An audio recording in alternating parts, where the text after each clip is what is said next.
सुबह का समय था। जंगल में हल्की हल्की धूप उतर रही थी। पेड़ों पर बैठे पक्षी चहचहा रहे थे और ठंडी हवा पूरे जंगल को सुकून दे रही थी। एक ऊंचे पेड़ पर एक मोर अपना घोंसला बनाकर रहता था। उसी घोंसले में उसके छोटे छोटे बच्चे थे। हर सुबह वह भोजन की तलाश में निकलता और शाम होने से पहले वापस लौट आता। उसी जंगल की जमीन के नीचे एक पुराने बिल में एक बड़ा सांप रहता था। वह बहुत धैर्यवान और चालाक था। कई दिनों से उसे कोई शिकार नहीं मिल रहा था। भूख से उसका शरीर कमजोर होने लगा था। एक दिन भोजन की तलाश में निकलते समय उसकी नज़र पेड़ पर बने मोर के घोंसले पर पड़ी। उसने देखा कि घोंसले में छोटे छोटे बच्चे हैं। सांप के मन में लालच जाग उठा। उसने सोचा, आज रात अंधेरा होते ही मैं इस पेड़ पर चढ़ूंगा। कोई मुझे देख भी नहीं पाएगा और मेरा पेट भी भर जाएगा। पूरा दिन बीत गया। शाम होते ही जंगल पर अंधेरा छाने लगा। हवा तेज चलने लगी। बादलों की आवाज से पूरा जंगल गूंज उठा। रात गहराई और सांप बिना कोई आवाज किए धीरे धीरे पेड़ पर चढ़ने लगा। उधर मोर अपने बच्चों को पंखों में छिपाकर सुला चुका था। अचानक उसे पत्तों की बहुत हल्की सरसराहट सुनाई दी। उसने नीचे झांका। अंधेरे में दो चमकती हुई आंखें दिखाई दी।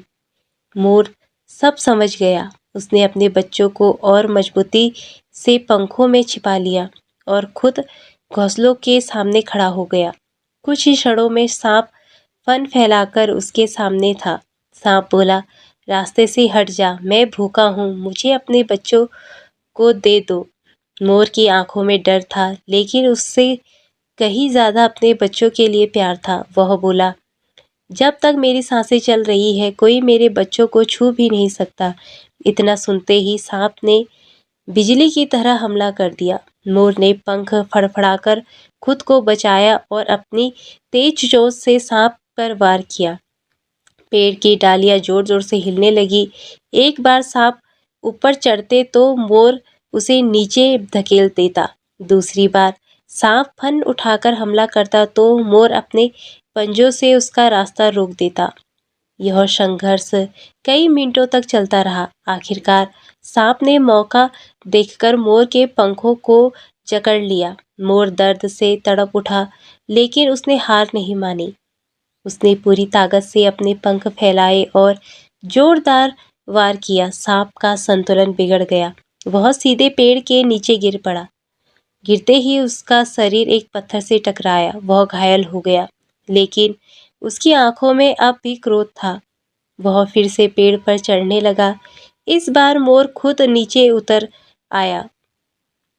वह जानता था कि अगर लड़ाई पेड़ पर हुई तो उसके बच्चे की जान खतरे में पड़ सकती है। अब दोनों आमने सामने थे। जंगल के जानवर दूर खड़े सांस रोके यह दृश्य देख रहे थे।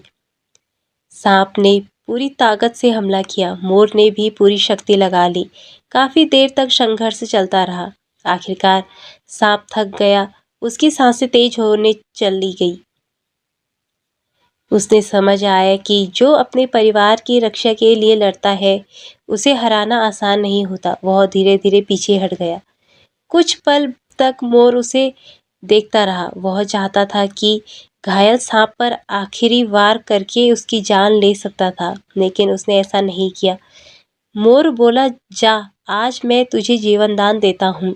याद रखना, भूख मिटाने के लिए किसी बेबस का घर उजाड़ना सबसे बड़ा पाप है। सांप ने पहली बार सिर झुका लिया। उसने बिना कुछ कहे जंगल छोड़ दिया। मोर वापस अपने घोंसले पर पहुंचा। उसके बच्चे सुरक्षित थे। उन्हें सीने से लगाकर उसकी आंखों में खुशी के आंसू बह निकले। उस रात पूरे जंगल ने एक बात सीखी, सच्चा साहस ताकत दिखाने में नहीं बल्कि अपने परिवार की रक्षा करने और जीतने के बाद भी दया दिखाने में होती है। इस कहानी से हमें ये सीख मिलती है कि जो दूसरों का घर उजाड़ने निकलता है वह अंत में अपना सम्मान खो देता है, और जो अपने परिवार की रक्षा साहस,